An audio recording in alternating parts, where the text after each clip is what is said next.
حکومت مخالف بنایا جانے والا اپوزیشن اتحاد Pakistan democrat movement P D M پہلے دن سے ہی مشکلات کا شکار ہے۔ کبھی پی ڈی ایم میں شامل جماعتیں ایک پیج پر اکٹھا نہیں ہو پاتیں تو کبھی حکومت کو ٹف ٹائم دینے والی پی ڈی ایم آپسی اختلافات کا شکار ہو جاتی ہے۔ ٹھیک ایسے ہی پی ڈی ایم ایک مرتبہ پھر سے مشکلات کا شکار ہو گئی ہے، کیونکہ پی ڈی ایم میں شامل چھوٹی جماعتوں نے سینٹ انتخابات میں اپنا حصہ مانگ لیا ہے۔ پی ڈی ایم میں شامل جماعتوں کا مشترکہ طور پر سینٹ الیکشن لڑنے کے معاملے پر نیا جھگڑا شروع ہو گیا ہے۔ پی ڈی ایم میں شامل چھوٹی جماعتوں نے نون لیگ اور پاکستان پیپلز پارٹی سے مشترکہ طور پر سینٹ الیکشن لڑنے کی صورت میں سندھ، بلوچستان اور پنجاب سے اپنا حصہ مانگ لیا ہے۔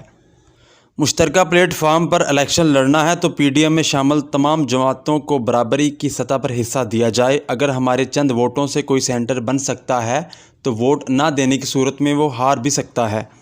ذرائع کے مطابق پی ڈی ایم میں شامل چھوٹی جماعتوں نے فوری اجلاس طلب کرنے پر بھی زور ڈالنا شروع کر دیا ہے، جس کے پیش نظر مسلم لیگ نون اور پاکستان پیپلز پارٹی اب کوشش میں ہیں کہ کسی طریقہ سے چھوٹی جماعتوں کو راضی کیا جائے۔ ذرائع نے اس بات کی بھی تصدیق کی ہے کہ مولانا فضل الرحمان بھی خود یہ خواہش رکھتے ہیں کہ کے پی کے، سندھ یا پنجاب سے متحدہ اپوزیشن کی طرف سے انہیں سینٹ کا امیدوار نامزد کیا جائے۔ پاکستان پیپلز پارٹی اور مسلم لیگ نون کے اندر بحث کا آغاز ہو گیا ہے کہ پنجاب یا سندھ سے اگر مولانا فضل الرحمان کو اگر الیکشن لڑوایا جاتا ہے تو دونوں جماعتوں میں سے کسی ایک جماعت کو اپنا اہم ترین امیدوار ڈراپ کرنا پڑے گا، جس کے لیے دونوں جماعتیں کسی طور پر بھی تیار نہیں ہیں۔